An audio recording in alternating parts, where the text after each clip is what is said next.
जी, इमरान खान इनको ट्रक की बत्ती के पीछे लगाया, जो मौजूद है ना हमारा जी, कि ये इन्होंने महंगाई को छोड़ दिया, बिजली पानी गैस सबको। वो वोट ऑफ कॉन्फिडेंस देखे ना कि अपोजिशन किस पे बात कर रही है, ये एक बात नहीं समझेंगे खान साहब की कि इनको लगा दिया इधर, वो खान साहब अपना काम कर रहे हैं, वो जो इनका मिशन है नेक्स्ट इलेक्शन, तो उन्होंने इधर इनको उलझा दिया कि आज वो फवाद चौधरी को इनके मुंह से फवाद चौधरी याद आ रहा है, इनके मुंह से वो फॉरेन मिनिस्टर याद आ रहा है शौकत तरीन, जिनको ये गालियां देते थे। तो इमरान खान ने इनको इधर लगा दिया कि भाई आप डिस्कस करें, आप जो भी करें, और इमरान खान को सवाबदीद हासिल है अपनी पार्टी का कि वो किसी को नंबर 1 दे। ये कोई कौन सा ओहदा है, ये कोई कौन सा डेजिग्नेशन है इससे आप तरक्की करेंगे? ये एक हिकमत है, इन्होंने इसने चाल चली है कि जो अपोजिशन गेम खेली थी उसको थोड़ा सा जर्ब लगाया है। अब सब डिस्कस क्या कर रहे हैं, इस पे कर रहे हैं, सारा मीडिया ठंडा कर दिया उनको कि वो वोट ऑफ कॉन्फिडेंस ले रहे हैं। मरियम कैदी रोजाना चीख रही है, अभी वो कैदी वो जो प्लेट लेने गया वो परेशान है, वो भी इस पे बात कर रहा है कि ये नंबर 1 का नंबर 2 कौन है। वो हाथाती चेयरमैन इस पे बात कर रहा है ना, वो महंगाई पे कर रहा है। ये इनको पता नहीं है कि हिकमत क्या होती है, सिर्फ इन्होंने 80s और 90s का सीखा है कि जरदारी को गाली दो, जरदारी नवाज शरीफ को गाली दे, तो सब इनको पसंद आएगा कि हाँ ये वैसी सियासत चल रही है, when they will like it। तो इनको थोड़ा सा डिफरेंट लग रहा है ना, तो 70 साल में 3 साल में इनकी आदत कैसे सही होगी? तो इनको टाइम लगेगा, अगले इलेक्शन में फिर ये लोग यूज टू हो जाएंगे। Thank you so much.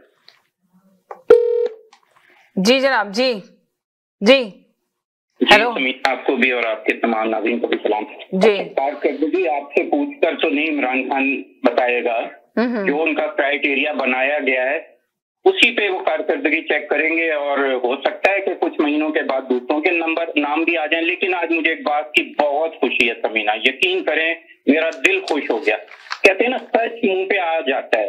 अभी एक साहब ने खुद तस्लीम कर लिया जो कल तक तस्लीम नहीं करते थे कि चाइना का कामयाब दौरा जिन लोगों ने किया उनका नाम क्यों नहीं है। तो कम अज कम आपने ये तो तस्लीम कर लिया कि चाइना का कामयाब दौरा किया है इमरान खान ने। ये बात सुन के आज मुझे बहुत दिली खुशी हुई कि जो लोग झूठ बोलते थे आज सच आ गया उनके जुबान पे। यकीन करें मेरा दिल खुश हो गया। ये इससे बढ़ के और मुझे खुद कोई बात ही नहीं आज खुशी की महसूस हो रही कि सच कहते हैं ना छुपता नहीं है, कितना भी छुपा लो मुंह पे आता है। आज बोल दिया कि चाइना का कामयाब दौरा जो करके आए उनका नाम क्यों नहीं है, तो इसका मतलब चाइना का कामयाब दौरा हुआ है।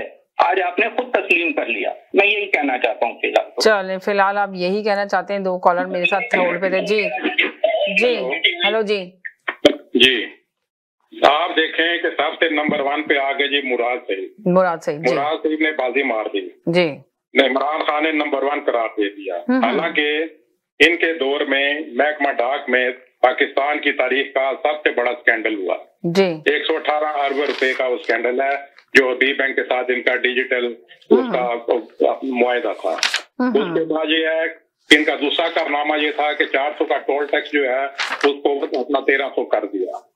तीसरा इनका कारनामा था कि मुराद सईद ने 1 घंटे में 2 पेपर अपना पेशावर यूनिवर्सिटी से पास किया है। और बात यह है कि मुराद सईद की 3 खूबियां हैं। एक खूबी है कि इसको गाली गलौज खूब आती है, दूसरी ये है कि करप्शन में ये काफी माहिर है, और तीसरी खूबी वो है जिसका तज़किरा रियाम खान ने अपनी किताब में किया या अब्दुल कादिर पटेल ने कौमी असेंबली के इजलास में किया। उसके बाद आ जाए असद उमर साहब। एक सेकंड होल्ड करें। जी जी हेलो जी हेलो जी अस्सलाम वालेकुम। जी वालेकुम सलाम, बिल्कुल ठीक ठाक, आप सुनाएं। चलो उसने 10 वजीर तो चुन लिए है ना, तो मियाँ साहब तो सारी जिंदगी 14 वजारतें खुद ही लेके घूम रहे थे। उनके पास तो कोई है ही नहीं था, वो मियाँ साहब ही थे पूरे मुल्क में। 12 से 14 वजारतें थी मियाँ साहब के पास। इनसे कहें कि वो भी बात करें। चलो कम से कम उसने अपने फेवरेट 10 लोग तो चुन लिए, कुछ काम करेंगे। दूसरे 10 नेक्स्ट बार और 6 माह में आ जाएंगे, 20 हो जाएंगे उसके पास। तो मियाँ साहब तो अकेले थे, 12 से 14 वजारतें घूम के देख रहे थे। वो क्या कर सकता था? 14 जगह पे एक आदमी कैसे जा सकता है? और बादशाह के लिए मैं एक गाना सुनाता हूँ। आज मैंने जिंदगी में कभी गाना नहीं गाया, अब आज गाना सुनाता हूँ। काला जोड़ा पास साडी फरमाइश से जला नहीं करो, वो खूबसूरत लगता है काला जोड़ा पहन के भी। तो चलो मेरे 30 सेकंड पूरे हो गए, 30 सेकंड के बाद तो आएंगे। खुदा जी। हेलो जी। जी जी, ये डेमोक्रेसी है ये, कि आपने कभी देखा कि इस तरीके से आपको हर चीज नहीं लग रही है? ये डेमोक्रेसी है, हम इस पे डिस्कस कर रहे हैं। अब ये कॉलर को बोले महंगाई कहाँ गई, ये मैंने कहा ना एक बात को नहीं समझता इमरान खान के। इमरान खान ने इनको उलझा दिया है टॉप 10 में। आप ये बात क्या कर रहे हैं? कोई प्रॉब्लम नहीं है इनको, इनको प्रॉब्लम है फवाद चौधरी और बराबर नाकाम जो इनके नाम नहीं आए। देखे ना कितने लोगों के नाम नहीं आए, जिन लोगों के नाम आए उनको देखे ना। फवाद चौधरी को भी खतरा लगा हुआ है, उन बुशरा को भी खतरा लगा जिनके नाम नहीं आए। तो क्या उनको अलग हटाया जा रहा है? कराची के कॉलर ने क्या कहा कि अहम वजारतें, फॉरेन मिनिस्टर अहम। मुस्लिम लीग नून के पास 5 साल हुकूमत रही है और वो कोई फॉरेन मिनिस्टर नहीं था। कोई नाम बता दे कौन था फॉरेन मिनिस्टर? तो अहम वजारत का कहाँ है आपके पास मिनिस्टर? तो बात ये कि ये सब कोरोना से पहले सारी दुनिया तब्दील हो गई, आपको भी तब्दील होना है। 1980 से निकल जाए, ये इमरान खान है। थैंक यू जी। हेलो जी। हेलो अस्सलाम वालेकुम। वालेकुम सलाम जी, कैसे हो? बस ठीक ठाक, आप सुनाएं कैसे हैं? जी बिल्कुल ठीक है, बिजी हूँ, लेकिन ये कि मैं कह रहा हूँ प्रोग्राम में कॉल कर लेता हूँ, बेहतर है। अरे बहुत शुक्रिया, थैंक यू सो मच कि आपको इतना ख्याल करते हैं। आपके प्रोग्राम में आपने मैसेज देना है। आज तो बहुत अहम बात करनी है ना आपने। जी अहम क्या बात करनी है, वाकई जोकर आजम है ये। मतलब एक मिसाल आपने सुनी है, अंधा बांटे रेवड़ियां अपनो अपनो। जी आप ये देखे ना कितने नाकाम जो गुजरा है उनके नाम बता दें कि जिन जिनको नहीं दिया। कामयाब गुजरा के तो नाम बता दिए उन्होंने, जो कामयाब हुए ना गुजरा उनके तो नाम बता दिए। जो नाकाम गुजरा है उनके नाम बता दें आप, क्यों नहीं आए? जबकि हर वक्त टीवी चैनल पे तो वही चाह रहते थे जिनके नाम नहीं लिए गए इन्होंने, नाकाम गुजरा के।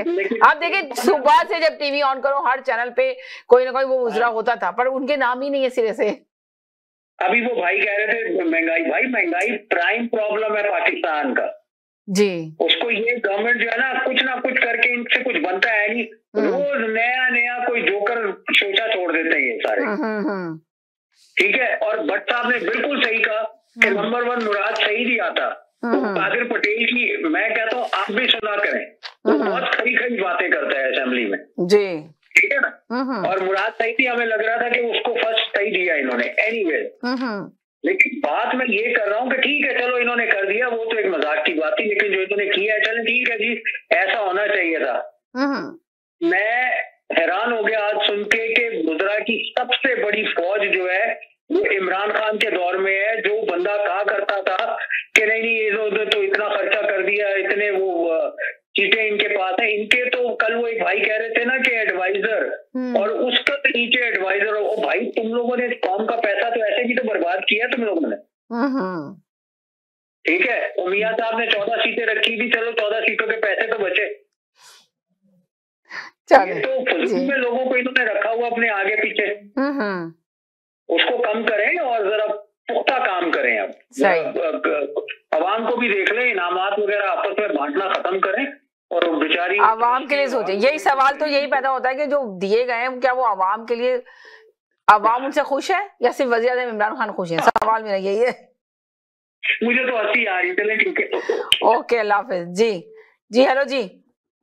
हेलो जी, वालेकुम अस्सलाम जी। रंगा, मैं सिर्फ यही कहना चाहती हूँ कि इमरान खान के जितने भी वज़रा हैं और जितने उनके मशीरान हैं उन सबकी कारकर्दगी का अंदाजा तो आवाम के अहलकार से लगाया जा सकता है। और एक बात ये कहना चाहती हूँ कि जब मैच का इख्तिताम हो जाता है ना, दी एंड होने वाला होता है, दी एंड हो जाता है बल्कि, उसके बाद जो है वो अवार्ड दिए जाते हैं, तो लगता है कि ये उनके मैच का भी इख्तितामी मरहले में दाखिल हो चुका है उनकी हुकूमत का, तभी अब वो जाते जाते जो दूसरों को अवार्ड से नवाज रहे हैं। यही कहना चाहती थी। और सभी ने बहुत शुक्रिया। बहुत शुक्रिया जी जनाब। जी जी जी जी। आज का जो वाकया हुआ है जबरदस्त किस्म का, ये इसकी 3 वजूहात खोल सकती हैं जी। और ये 3 वजूहात, एक चीज होती है इनको, हमारे जो प्राइम मिनिस्टर है इनको कोविड हुआ था, तो एक चीज होती है इसको कहते हैं पोस्ट कोविड सिंड्रोम। या तो इनको ये हुआ है या तो फिर ये है कि ये कहाँ उठ बैठने लगे, ये पता करना पड़ेगा हमें, है ना। वो man is own the company he keeps. अब ये जो मकाना हरकतें, ये जो अजीब जोकरपना है, ये तो देखना पड़ेगा कहाँ उठ बैठ रहे हैं। यह तीसरी जो खास वजह हो सकती है वो मुझे लगता है कि वाकई पाकिस्तान जो है भंग जो है वो बड़ी आला क्वालिटी की प्रोड्यूस करने लगा है। ये तीन ही वजूहात हो सकती है, इसके अलावा कोई चौथी वजह तो नहीं हो सकती। Thank you so much. जी जी जी जी जी जी। आज ये है कि एक कॉलर ने बात पूछा था कि ऐसी हिमाकत इन्होंने क्यों की। बात यह है कि जब वज़ीर-ए-आज़म नियामक हो तो आप उससे ये तवक्को रखते हैं कि उसके महदूद दिमाग में अकल के मोती पड़े हुए होंगे।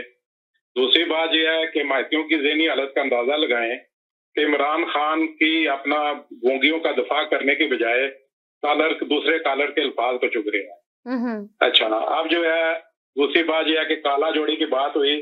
काला जोड़ा इतना ना पहने कि मुंह ही काला हो जाए, इसलिए एहतियात जरूरी है बहुत ज्यादा। अच्छा, अब आ जाती है, मैंने पहले वजीर की अपना खूबी बताई थी। अब दूसरा वजीर था असद उमर, जिसको नियाजी साहब ने आते ही वजारत खजाना सौंपी और चंद महीनों के बाद जो है वहां से किक आउट कर दिया कि ये नाकाम हुआ है और अब उसको तमगों से नवाज रहे हैं। बात यह है कि वाहिद हुकूमत है जो बुरी कारकर्दगी के ऊपर इनामात से जो है वो नवाज रही है। अच्छा, अब आ जाते हैं तीसरे शफकत महमूद साहब। शफकत महमूद साहब वो हैं, इनके पास तालीम है, उनकी गलत पॉलिसियों की वजह से तलबा का इतना नुकसान हुआ, ना कोई वाज़ा पॉलिसी ना बना सके, जिस वजह से तालीमों की एजुकेशन जो है वो डिस्टर्ब हुई। आगे आ जाए शीरी मजारी जी हैं, इंसानी हकूक की अपना वजारत है इनके पास जी। अब जो है वर्ल्ड ह्यूमन राइट वॉच जो है वो कहता है कि पाकिस्तान में इख्तिलाफ राय को दबाने के लिए सख्त कानून बनाए गए हैं। साफियों को अगवा कर लिया जाता है, मारा पीटा जाता है, सिविल सोसाइटी मीडिया को कंट्रोल करके सिविल लिबर्टी को दबाया जाता है, इंसानी हकूक का बेड़ा गर्क किया जाता है, इंसानों को वहां पे लापता किया जाता है और लापता करने के बाद उनको मार दिया जाता है। तो इन मामला के वजीर को जो है वो आप जो है वो तमगा दे रहे हैं। उसके बाद आ जाए आते हैं खुसरो बख्तियार साहब।